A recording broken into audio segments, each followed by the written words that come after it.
Hey y'all, welcome back to Yo React. Creepy TikToks that will make you rethink part 8. I hope you're having a beautiful day. If you're new to this channel, welcome. I'm your girl, Yo, and before we get started, be sure to smash that like and subscribe. Also hit the notification bell. That way I can bring you all this hot content. Now let's get straight into it. What did you do with meat that was past its best before date? Something like this, they would take dip it in blood, stub it a little bit. You can see it looks a lot redder.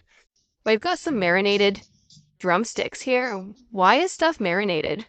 The things get marinated hide the odor, and if there are any dark spots or whatever, to mask that and then put it out for sale. Dude said they smear blood on the dried out meat to make it appear fresher. Now, would you want to eat that knowing what they do to it? Top 10 foods that should be banned. 10. Pillsbury Crescent Rolls. These rolls contain yellow dye number 5 and red number 40, additives banned in several European countries due to potential harm to children with attention issues. 9. Betty Crocker Fudge Brownie. Mix. The mix uses partially hydrogenated oil, a source of trans fats, which are banned in several countries due to their negative impact on heart health. 8. Genetically engineered fruits. Genetically modified fruits are banned in the European Union due to concerns over health and environmental impact, though they are common in the US. 7. Fresca soda. Contains brominated vegetable oil, BVO, used to prevent separation of ingredients, banned in Europe for its link to health issues like skin and mucous membrane irritation. 6. Bread containing potassium bromate.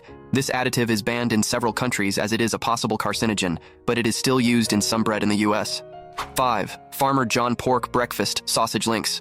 These sausages contain butylated hydroxytoluene, BHT, a preservative that is banned in several countries. 4. Drumsticks, ice cream cones. These cones contain carrageenan for texture, which is restricted in the EU due to potential gastrointestinal issues. 3. Breakfast bread from Arby's. Arby's uses azotocarbonamide in their breakfast bread items, a dough conditioner banned in Europe. 2. Meat with ractopamine. This growth promoter used in animal feeds is banned in over 160 countries due to health concerns, but not in the US. 1. Chlorinated chicken, commonly used in the US. To wash poultry, chlorination is banned in the EU due to concerns about its effects on human health. Now, with regard to the chicken, I've done a little research into this, and I discovered that most of the chicken in the US is processed this way. It's either dunked or sprayed in some kind of chlorine solution. My question is, how much of that remains on the product by the time we get it? Now, that can't be good for us. The EU said they're not taking any chicken from us, despite the US being the #2 producer of chicken in the world. They're not even feeding that stuff to their people. Now that should tell you something. Is this label lying to you? The food may look good, but the facts will gross you out. The fecal indicator. What would happen to foods in the bakery that had passed their best before date? If it wasn't selling, we would cut the cake in half, like this. And then each half would be packaged on its own, and each of the halves would have a new best before date put on it. How long could those sit out for? They actually had stickers on them for about 2 more weeks. And then what would happen?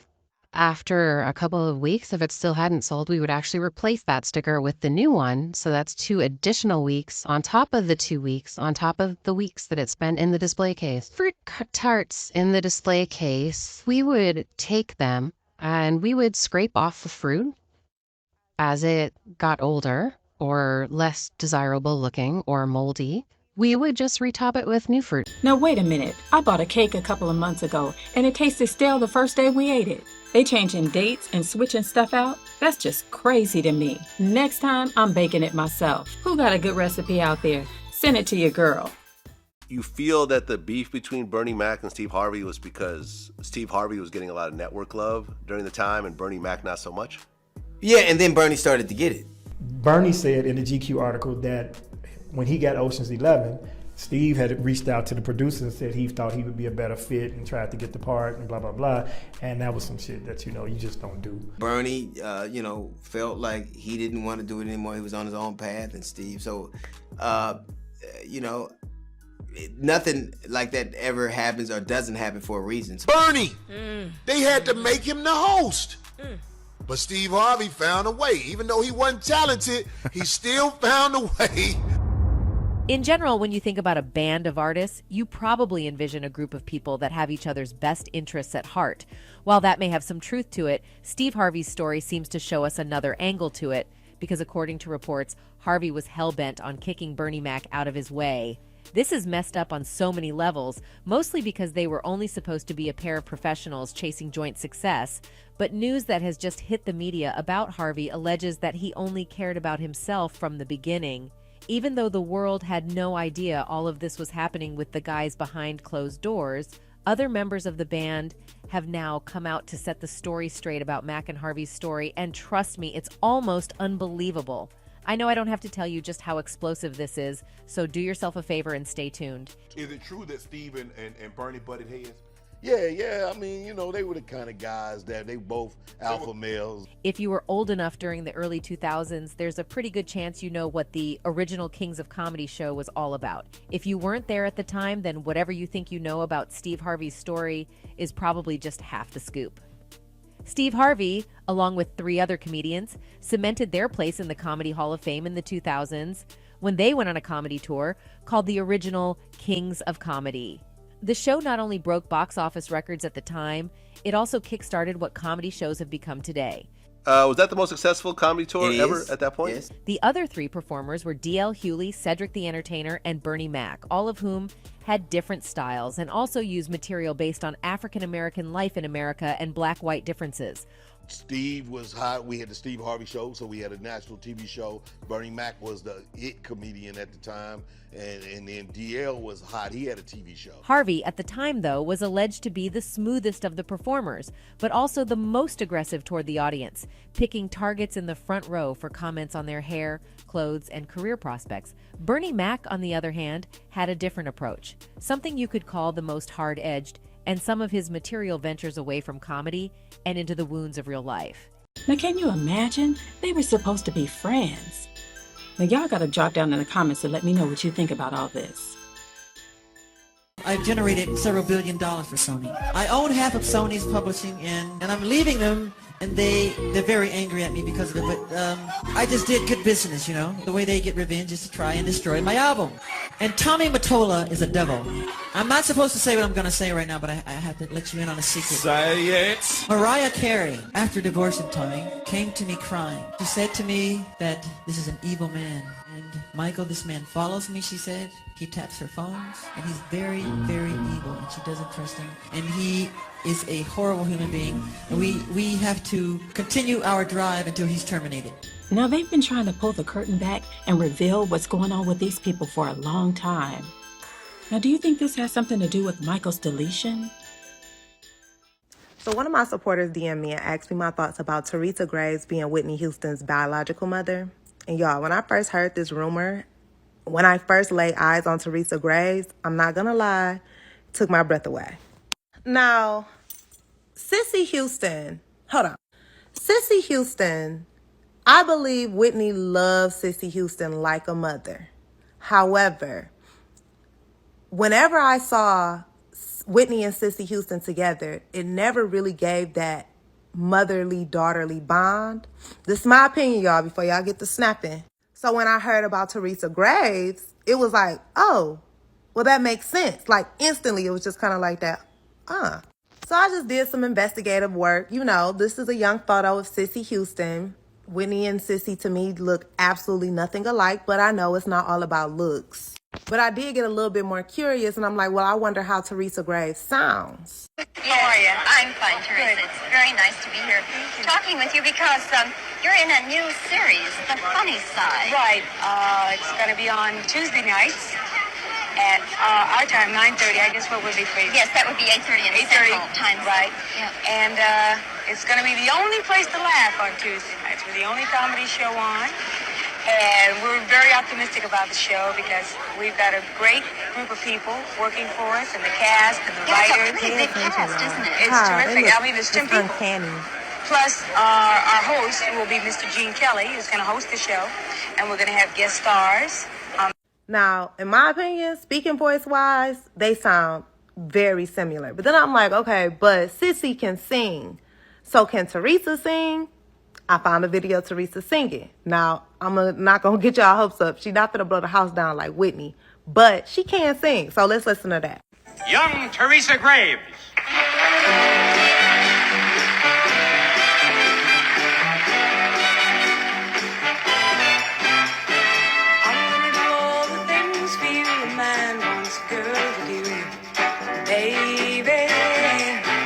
Now, I didn't play the whole thing because I didn't want to make this video super long, but you can see the whole thing on YouTube. Just put in Teresa Graves and you can watch the whole thing. But just from that video alone, like her stature, her frame, like mannerisms, it's kind of creepy. I'm not going to lie. Like they look so much alike. Like if they have no relation, then they just look very similar. And that can happen too.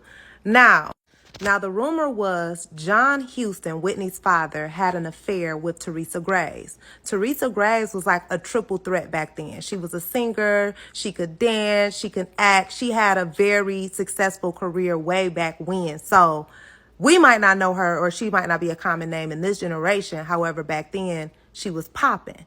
But during that affair, she allegedly fell pregnant and she was underage. Allegedly. So due to Teresa Graves being in the midst of her career and being so young, and I'm assuming not wanting to get John Huston in trouble, allegedly Cissy Houston agreed to adopt Whitney and they raised her as their own. These are just rumors, you guys. I didn't make them up. Teresa Graves ultimately ended up passing away in October of 2002. It was said that Whitney was in a depressive state around that time, so people were correlating it to Teresa Graves passing. And then ultimately Whitney's father ended up passing away 6 months after. But I'm curious, I want to know your thoughts. Have you guys heard this rumor before? Have you ever seen Teresa Graves? Have you ever heard her speak? Have you ever heard her sing? Is it more to the rumor that I don't know? Please comment below because I'm very interested in this because y'all know I love Whitney Houston with all my heart. And I don't know. This whole story is just very interesting. And I'm inclined to believe this. Now, this is fascinating. Now, I've never heard this, but looking at the pictures, the resemblance is there. And to have her dad allegedly to have an affair with her kind of makes you wonder. Did you guys see it too? Drop down in the comments and let me know what you think about all of this. Have you ever seen the footage or the assassination of John F. Kennedy? This is known as the magic bullet theory. It was the first ever conspiracy theory, and today it just turns out that it was true. And for you guys that don't know, the CIA literally developed the term conspiracy to specifically cover up this event. Now, if you somehow believe that JFK was killed by one man and one bullet, you are just incredibly misled and manipulated very easily. This is how it went down. The 35th president, JFK, was going down the streets of Dallas, Texas. Kennedy was directly shot at 12:30 p.m. in his motorcade past the Texas School Book Depository. Now, the shooter ended up being Lee Harvey Oswald, and he was sitting on the 6th floor and allegedly fired 3 different shots from that floor. Of course, ultimately ending JFK's life. Now, this video footage wasn't released until 1975, or 12 years after the shooting of JFK himself, and you can see right here. I can't play the next 2 seconds of this video for obvious reasons. You can find this on YouTube, but check out why he is struggling right here. For the first time in 60 years, for whatever reason, the former Secret Service agent finally decided to speak out about the event. Paul Landis. Now, of course, the presidential candidate, R.F. Kennedy, spoke about this on his Twitter today, being like, this is a huge advancement because the magic bullet theory is now dead. The government has been directly caught lying to our faces, and yet this isn't even being covered by our major news stations yet, even though this happened about 24 hours ago. I'm talking about Fox News, CNN, etc., and you'd wonder why. But essentially what happened is that the CIA classified that the investigations of the event resulted from one bullet, claiming a bullet went through his back, ricocheted through his ribs, and came out JFK's throat, which was the second shot in the video that you can watch, and then shoots into the governor, the person in the top left seat, and actually, I think, ricochets through him like 2 or 3 times, resulting in 7 different exits and entrances and wounds. Hey, I found it. Check this out. It is so stupid. The theory says that a 3-centimeter long, 1.2-inch copper jacket lead core bullet fired from the 6th floor of the Texas school from the shooter, and ultimately passed through President Kennedy's neck into Governor Connolly's chest, went through his right wrist, and embedded itself in Connolly's left thigh. If so, this bullet traversed a back brace, 15 layers of clothing, 7 layers of skin, and approximately 15 inches of muscle tissue, and pulverized 4 inches of Connolly's rib and shattered his radius bone. And for 60 years, the government has just said that our president of the United States was assassinated by this lone actor, who of course was conveniently killed 2 days after he was shot by Jack Ruby when he was being transported. So there was no room for interrogation. Now, the CIA has given multiple reports on short histories of what happened in the mid-1960s to 1963. But what it really breaks down to is JFK and the CIA didn't agree on a lot of things at all, and JFK would not give the go-ahead on a lot of the things that the CIA was trying to do with taking down Fidel Castro from Cuba, which was ultimately during the Missile Cuban crisis, and this resulted in the Bay of Pigs. And through like a heaps of evidence that shows that JFK did not want the Bay of Pigs invasion to actually ever happen. But after rejecting the CIA multiple times and even the chief of staff, President Kennedy did not want these operations to take effect with the anti-communist Cuban project the US and the CIA were trying to pursue, which ultimately led to the CIA going behind Kennedy's back and almost causing World War III, because all they gave a shit about was the military-industrial complex and wanted, for whatever reason, to cause a massive war. Actually, there is no whatever reason. They wanted to make heaps of money off of this. But what matters today is that the very first conspiracy to ever exist was just debunked. It ended up being completely true. And again, if you haven't seen the assassination video, it's very clear that JFK is actually shot twice into this, once right now in the neck, and then probably shortly in just a second, gotta shut it off. But the United States and the CIA literally covered up the assassination of a US president. And while this is for whatever reason not breaking the internet right now, RFK, again, the presidential candidate, I really recommend you check him out. Also just shared an article today of the CIA pretty much front preparing color revolution in Indonesia. Now, if you're interested in seeing an in-depth video on this, be sure to let me know in the comments, and I'll see you in the next video. So many decades of lies to find out the magic bullet theory was made up. Now this is just crazy. Look, y'all, they're showing you their bunkers on TV, Fox 11. But one startup company says avoiding threats from any potential natural disasters, viruses, and wars doesn't have to come at the expense of your comfort. This is an Opidum, a type of luxury doomsday bunker that could soon be underneath the mansions of some of the world's richest people. Opidum creates underground living spaces that are highly secure and completely discreet, yet beautifully appointed and entirely bespoke. Opidum is the Latin term for fortified settlement, and that's exactly what this is and much more. Company officials say each bunker is air and gas tight, allowing those inside to be completely cut off from the atmosphere outside for up to a month. The shelters are also armed with the technology to make their own water, air, and energy, while coming with the chicest amenities. Whatever is happening in the world outside, you can rest easy and live fully. Wait a minute. I don't know about you guys, but this is eerily reminiscent of that movie The Purge, or some kind of coming zombie apocalypse. Either way, it looks like something is coming and they're getting ready. Now, did that strike you the same way? Mind-blowing facts about black people, Part 1. In 1966, Mary Van Britton Brown, an African-American nurse, devised a home security system to keep her family safe amidst rising crime rates.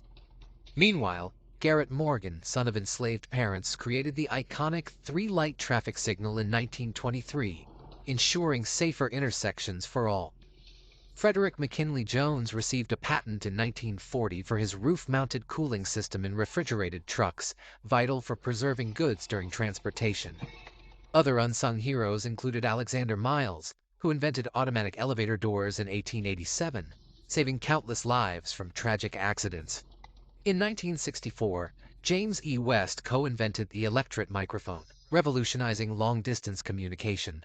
Amazing inventions. And while I'm at it, big shout out to all the truckers out there transporting all the products across the U.S. Y'all stay safe out there. I walk with my husband Michael and hold hands. It's like a whole new world for me. Just walking and holding hands. Something that one of our fellow Americans for years could not do. What kind of shit is that? Distinguished guests, men and women of the finest military in the world. Most of all, Admiral Mullen, Deborah. Michael and I also want to acknowledge your son Jack, who's deployed today. All of you have performed extraordinary service to our country. Hell no! As you said, when Americans look around the Middle East today, they see one reliable, stable, faithful ally of the United States, and that's the democracy of Israel. Americans know that Israel and the United States share common values, that we defend common interests, that we face common enemies. Iran's leaders know that too. You know, for them, you're the great Satan, we're the little Satan. For them, we are you and you are us. And you know something, Mr. President? At least on this last point, I think they're right. We are you and you are us. We're together. So if there's one thing that stands out clearly in the Middle East today, it's that Israel and America stand together.